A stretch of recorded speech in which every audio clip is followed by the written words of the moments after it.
Hello friends, welcome to our channel.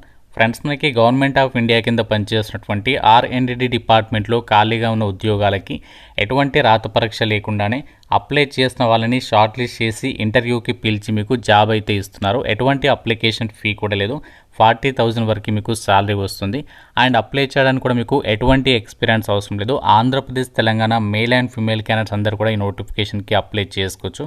ఈ వీడియోలో మీకు జాబ్స్కి సంబంధించి ఏమేమి పోస్ట్ ఉన్నాయి, ఎవరు అప్లై చేసుకోవచ్చు, సెలక్షన్ ప్రాసెస్ ఎలా అప్లై చేయాలి, అన్ని డీటెయిల్స్ మీకు ఈ వీడియోలో క్లియర్గా ఎక్స్ప్లెయిన్ చేస్తాను. కాబట్టి చూస్తున్న ప్రతి ఒక్కరు కూడా వీడియోని లైక్ చేసి ఒక చిన్న సపోర్ట్ ఇవ్వండి.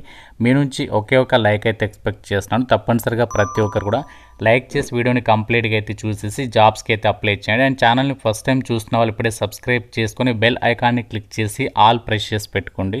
మీకు ఒక ఇంపార్టెంట్ అప్డేట్, నవోదయ స్కూల్స్లలో ఖాళీగా ఉన్న టీచింగ్ అండ్ నాన్ టీచింగ్ పోస్టులకి సంబంధించి 14,000కి పైగా పోస్టులకి అఫీషియల్గా 2025కి సంబంధించి నోటిఫికేషన్ అనేది రిలీజ్ అయిపోయింది. ఈ జాబ్స్ గురించి ఆల్రెడీ మన ఛానల్లో కంప్లీట్ డీటెయిల్స్తో వీడియో అయితే అప్లోడ్ చేస్తాను. ఇంకా చూడని వారు ఇక్కడ మీకు పైన కార్డ్స్లో లింక్ ఇస్తున్నాను. ప్రతి ఒక్కరు కూడా ఇక వీడియో చూసేసి వెంటనే జాబ్స్కి అయితే అప్లై చేయండి. డీటెయిల్స్లోకి వెళ్ళినట్లయితే ఈ యొక్క నోటిఫికేషన్కి సంబంధించి సెలెక్ట్ అయిన వాళ్ళకి మన సొంత రాష్ట్రాల్లోనే జాబ్ పోస్టింగ్స్ అనేవి ఇస్తున్నారు. ఆల్ ఓవర్ ఇండియా వైడ్గా మనకి వేకెన్సీస్ అనేవి ఉన్నాయని చెప్పేసి కూడా ఇక్కడ నోటిఫికేషన్లోనే వాళ్ళే క్లియర్గా ఇచ్చారు. కాబట్టి ఎటువంటి అప్లికేషన్ ఫీజు లేదు, ఎటువంటి ఎగ్జామినేషన్ కూడా లేదు. కాబట్టి ప్రతి ఒక్క క్యాండిడేట్ మీరు ఏ కేటగిరీ వాళ్ళైనా సరే ఈ నోటిఫికేషన్స్కి అప్లికేషన్స్ అయితే పెట్టుకోండి. అలాగే ఇంకో విషయం ఏంటంటే మీకు ఇక్కడ ఎటువంటి అనుభవం కూడా అడగట్లేదు. జస్ట్ ఒక క్వాలిఫికేషన్ ఉంటే అప్లికేషన్ అది చేసుకోవచ్చు అనమాట. అండ్ ఈ నోటిఫికేషన్కి ఇండియన్ నేషనల్స్ అందరినీ అప్లై చేసుకోవడానికి ఛాన్స్ అనేది కల్పిస్తున్నారు. లాస్ట్ డేట్ వచ్చేసి మనకి December 14th వరకు అయితే టైం ఉంది. ఈ డేట్ లోపు మీరు అప్లై అయితే చేసుకోవచ్చు అనమాట. ఎస్సీ, ఎస్టీ, ఓబీసీ క్యాండిడేట్స్కి మీకు ఏజ్ పరంగా దీనికి సంబంధించి రిలాక్సేషన్ అది ఉంటుంది అని చెప్పేసి కూడా ఇక్కడ క్లియర్గా అయితే ఇచ్చారు. అయితే నోటిఫికేషన్ ద్వారా మనకి చాలా రకాల ఉద్యోగాలను అయితే భర్తీ చేస్తున్నారు. 22 రకాల ఉద్యోగాలు ఉన్నాయి. అండ్ అందులో మనకి క్యాస్ట్ వరకు కూడా వేకెన్సీస్ ఇచ్చారు. కాబట్టి మీకు 1 by 1 ఆ పోస్టుల డీటెయిల్స్ అన్నిటిని కూడా చెప్తాను. మీరు వీడియో కంప్లీట్గా చూడండి. ఇదే వీడియోలో మీకు అప్లై ప్రాసెస్ని కూడా చెప్తాను. కాబట్టి ఆ ప్రాసెస్ని కూడా ఫాలో అయ్యి అప్లికేషన్స్ అయితే పెట్టుకోండి. ముందుగా మనకి ఫస్ట్ వేకెన్సీ వచ్చేసి అడ్మిన్ అసిస్టెంట్. సో అడ్మిన్ అసిస్టెంట్కి సంబంధించి మనకి ఎన్ని వేకెన్సీస్ ఉన్నాయంటే జనరల్ కేటగిరీలలో ఈ యొక్క వేకెన్సీస్ అనేవి కేటాయించారు. క్వాలిఫికేషన్ జస్ట్ మీరు బ్యాచిలర్స్ డిగ్రీ అనేది పాస్ అయితే సరిపోతుంది. ఏ విభాగంలో డిగ్రీ పాస్ అయినా అప్లికేషన్ చేసుకోవచ్చు. మీకు ఒక చిన్న స్కిల్ టెస్ట్ అనేది పెడతారు. ఎటువంటి ఎగ్జామ్ ఉండదు. కంప్యూటర్కి సంబంధించి మీకు స్కిల్స్ అనేవి ఉన్నాయా లేదా అంటే అడ్మిన్ అసిస్టెంట్ అంటే ఏం లేదు. అక్కడ మీరు ఆఫీస్లో ఫ్రంట్ ఆఫీస్లో మీకు పోస్టింగ్స్ అనేవి ఇస్తారనమాట. అందులో మీరు అక్కడ వచ్చేటువంటి ఆఫీసర్స్కి సంబంధించవచ్చు, ఎవరైతే క్లయింట్స్ ఉంటారో వాళ్ళకి మీరు సిస్టమ్ రిలేటెడ్గా వర్క్ అనేది అప్పగిస్తారు. కాబట్టి కంప్యూటర్కి సంబంధించి మీకు స్కిల్స్ అనేవి చూస్తారనమాట. 30 years లోపు ఏజ్ అనేది ఉండాలి. సాలరీ వచ్చేసి మీకు 29,200 నుంచి ప్లస్ ఇక్కడ హెచ్ఆర్ఏ అంటే మీకు దాదాపుగా 40,000 వరకు అయితే సాలరీ వస్తుంది. ఎందుకంటే మీకు ఇక్కడ హౌస్ రెంట్ అలవెన్సెస్ని కూడా ఇక్కడ వీళ్ళు ప్రొవైడ్ చేస్తున్నారు. నెక్స్ట్ మనకి సైంటిఫిక్ అసిస్టెంట్.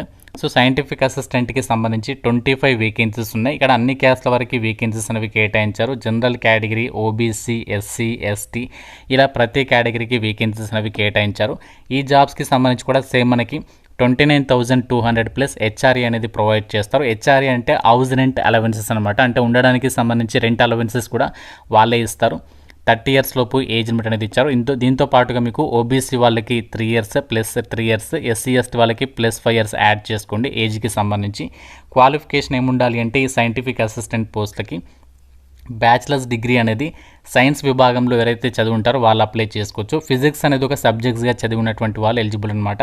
ఒకవేళ ఈ క్వాలిఫికేషన్ లేకపోతే బ్యాచిలర్స్ డిగ్రీ అనేది కంప్యూటర్ సైన్స్లో కానీ లేదంటే కంప్యూటర్ అప్లికేషన్స్ కానీ electronics and communication engineering, electronics and telecommunication, instrumentation, information technology, communication engineering ఈ యొక్క విభాగాలు ఎవరైతే చదువుంటారో వాళ్ళకి కూడా ఛాన్స్ అవుతుంది. ఎటువంటి ఎక్స్పీరియన్స్ కూడా ఏమీ అక్కర్లేదన్నమాట. సో మనకి నెక్స్ట్ వేకెన్సీ వచ్చేసి ప్రాజెక్ట్ సైంటిస్ట్ 1 అని చెప్పేసి ఉంది. సో దీనికి కూడా మనకి దాదాపుగా అన్ని క్యాస్ట్ల వరకు వేకెన్సీస్ కేటాయించారు. 35 years వరకు ఏజ్ లిమిట్ అనేది ఇచ్చారు.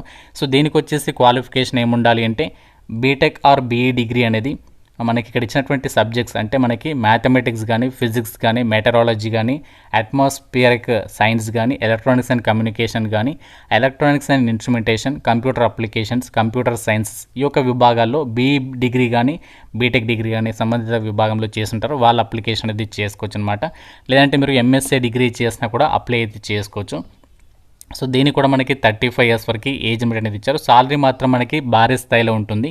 56,000 ప్లస్ హెచ్ఆర్ఏ అనేది వీళ్ళు ఇక్కడ ప్రొవైడ్ చేయడం జరుగుతుంది అని చెప్పేసి ఇక్కడ డీటెయిల్స్లో ఇచ్చారు. నెక్స్ట్ మనకి ప్రాజెక్ట్ అసిస్టెంట్ 1 అని చెప్పేసి ఉంది. ఇక్కడ దీనికి సంబంధించేమో ప్రాజెక్ట్ నేమ్ ఇచ్చారు. దానికి సంబంధించి వేకెన్సీస్ కూడా 5 వేకెన్సీస్ ఉన్నాయి. 35 ఇయర్స్ వరకు ఏజ్ లిమిట్ ఇచ్చారు. దీనికి కూడా qualification BTech or BE degree అనేది చేసి ఉండాలి, లేదంటే ఎంఎస్సీ డిగ్రీ అని చేసి ఉండాలి. ఏ విభాగంలో అంటే ఇక్కడ ఆ యొక్క డిపార్ట్మెంట్స్ నేమ్ ఇచ్చారు. Mathematics, physics, metrology, atmospheric science, environmental science, remote sensing, computer science, IT ఈ యొక్క విభాగాల్లో చదివినటువంటి వాళ్ళ అప్లికేషన్ అనేది చేసుకోవచ్చు అనమాట. సో నెక్స్ట్ వేకెన్సీస్ వచ్చేసి ప్రాజెక్ట్ సైంటిస్ట్ 1, ఇక్కడ ఆ ప్రాజెక్ట్ నేమ్ ఇచ్చారు. సో దీనికి కూడా సేమ్ క్వాలిఫికేషన్, కాకపోతే సంబంధిత డిసిప్లిన్లో క్వాలిఫికేషన్ ఉండాలి. 56,000 ప్లస్ హెచ్ఆర్ఏ అనేది మీకు ఇక్కడ ప్రొవైడ్ చేయడం అనేది జరుగుతుంది. సో నెక్స్ట్ వేకెన్సీస్ వచ్చేసి ప్రాజెక్ట్ సైంటిస్ట్ 1, దీనికి కూడా మనకి ఎంఎస్సీ డిగ్రీ కానీ బీటెక్ ఆర్ బీఈ డిగ్రీ కానీ సంబంధిత విభాగంలో చేసినటువంటి వాళ్ళు అప్లై చేసుకోవచ్చు. 56,000 ప్లస్ హెచ్ఆర్ఏ అనేది ఇక్కడ వీళ్ళు ప్రొవైడ్ చేస్తున్నారు. అంటే ఇక్కడ ప్రాజెక్ట్ సైంటిస్ట్ 1 అని చెప్పేసి ఏదైతే వేకెన్సీస్ ఉన్నాయో వాటన్నింటికి కూడా, అంటే మనకి వివిధ రకాల డిసిప్లిన్లు ఉన్నాయి ఈ వేకెన్సీస్ అనేవి, వాటన్నింటికి కూడా బీటెక్ ఆర్ బీఈ డిగ్రీ చేసిన వాళ్ళు కానీ ఎంఎస్సీ డిగ్రీ చేసినటువంటి వాళ్ళు కానీ అప్లికేషన్ అనేది చేసుకోవచ్చు అనమాట. సో మనకి ఏమేమి వేకెన్సీస్ ఉన్నాయంటే ప్రాజెక్ట్ సైంటిస్టే కాకుండా ఇక్కడ ప్రాజెక్ట్ సైంటిస్ట్ 2 అని చెప్పేసి కూడా ఉన్నాయి. సో వీటికి కూడా ఎంఎస్సీ డిగ్రీ కానీ బీటెక్ ఆర్ బీఈ డిగ్రీ కానీ పాస్ అయినటువంటి వాళ్ళందరూ కూడా ఈ నోటిఫికేషన్కి సంబంధించి అప్లికేషన్ అనేది చేసుకోవచ్చు అనమాట. ఇప్పుడు నేను చెప్పినటువంటి వేకెన్సీస్ అన్నింటికి కూడా ఎటువంటి ఎక్స్పీరియన్స్ అనేది ఏమీ అవసరం లేదు. అయితే ఇందులో కొన్ని పోస్టులకి ఏంటి అంటే ఎక్స్పీరియన్స్ అనేది అడిగారు. అంటే ప్రాజెక్ట్ సైంటిస్ట్ 3 అని చెప్పేసి ఉంది కదా, వాటికి ఎక్స్పీరియన్స్ అనేది అడిగారు. మిగతా ప్రాజెక్ట్ సైంటిస్ట్ 2 అని చెప్పేసి ఉన్నాయి, వాటికి కూడా కొన్ని ఎక్స్పీరియన్స్ అడిగారు. ప్రాజెక్ట్ సైంటిస్ట్ 1 అని చెప్పేసి ఉన్నటువంటి వేకెన్సీస్కి మాత్రం ఎక్స్పీరియన్స్ అనేది అడగలేదు కాబట్టి సో ఆ యొక్క వేకెన్సీస్కి సంబంధించి మాత్రం ప్రతి ఒక్కరు కూడా అప్లై చేసుకోండి. అంటే 12th సీరియల్ నెంబర్ ఉంది కదా, ఆ 12th సీరియల్ నెంబర్ తర్వాత ఉన్నటువంటి 10 రకాల ఉద్యోగాలన్నింటికి కూడా ఎటువంటి ఎక్స్పీరియన్స్ అవసరం లేకుండా ఫ్రెషర్స్ అందరూ కూడా ఈ జాబ్స్కి సంబంధించి ఆన్లైన్లో అప్లికేషన్ అనేది చేసుకోవచ్చు అనమాట. మంచి సాలరీస్ అయితే ఉన్నాయి, ఎటువంటి ఎక్స్పీరియన్స్ అవసరం లేదు, మంచి సాలరీ కూడా ప్రొవైడ్ చేస్తున్నారు. అలాగే వేకెన్సీస్ కూడా పర్వాలేదు, దాదాపు అన్ని క్యాస్ట్ల వరకు వేకెన్సీస్ అనేవి కేటాయించడం అనేది జరిగింది. మనకి రీసెర్చ్ అండ్ డెవలప్మెంట్కి సంబంధించి ministry of earth sciences Indian meteorological department నుంచి వచ్చినటువంటి యొక్క జాబ్ నోటిఫికేషన్ డీటెయిల్స్, వీటికి సంబంధించి మీరు ఇక్కడ అఫీషియల్ వెబ్సైట్ నుండి రిక్రూట్మెంట్ సెక్షన్లోకి వెళ్ళినట్లయితే ఇక్కడ మీకు యొక్క ప్రాజెక్ట్ స్టాఫ్ అని చెప్పేసి ఇక్కడ మీకు నోటిఫికేషన్ అనేది కనిపిస్తుంది. మనకి వెరీ రీసెంట్లీగానే నోటిఫికేషన్ వచ్చింది. అయితే మనకి ఆన్లైన్ అప్లికేషన్ అనేది ఎప్పటి నుంచి స్టార్ట్ అవుతుంది అంటే 24th నవంబర్ నుంచి ఆన్లైన్ అప్లికేషన్ అనేది స్టార్ట్ అవుతుంది. ఆ డేట్ నుంచి మీరు అప్లై అయితే చేసుకోవచ్చు 14th డిసెంబర్ వరకు కూడా. సో మనకి ఆ రోజు మీకు సపరేట్గా అప్లికేషన్ ప్రాసెస్ గురించి వీడియో అయితే చేస్తాను. సో చాలా మంచి ఆపర్చునిటీ, మన సొంత రాష్ట్రాల్లోనే జాబ్ పోస్టింగ్స్ పొందే అవకాశం ఉంది. అండ్ ఎటువంటి ఎగ్జామినేషన్ లేదు, ఫీజు కూడా లేదు. కాబట్టి ఇంట్రెస్టెడ్ అండ్ ఎలిజిబిలిటీ ఉన్నటువంటి వాళ్ళు, అంటే డిగ్రీ వాళ్ళకి ఛాన్స్ ఉంది, బీఈ బీటెక్ వాళ్ళకి ఛాన్స్ ఉంది, ఎంఎస్సీ చేసినటువంటి వాళ్ళకి కూడా ఛాన్స్ ఉంది. కాబట్టి డెఫినెట్గా ప్రతి ఒక్కరు కూడా ఈ ఆపర్చునిటీ అనేది మిస్ చేసుకోకుండా ఎక్కువ మెంబర్స్కి షేర్ చేసే ప్రయత్నం కూడా చేయండి. ఇంకా మీకు నోటిఫికేషన్ రిలేటెడ్గా ఏదైనా డౌట్ ఉంటే నాకు కామెంట్ రూపంలో అయితే అడగండి. ప్రతి ఒక్కరు కూడా లైక్ చేసి వీడియోని మీ ఫ్రెండ్స్తో కూడా డెఫినెట్గా అయితే షేర్ చేయండి. ఛానల్ని సబ్స్క్రైబ్ చేసుకోండి. Thank you so much guys.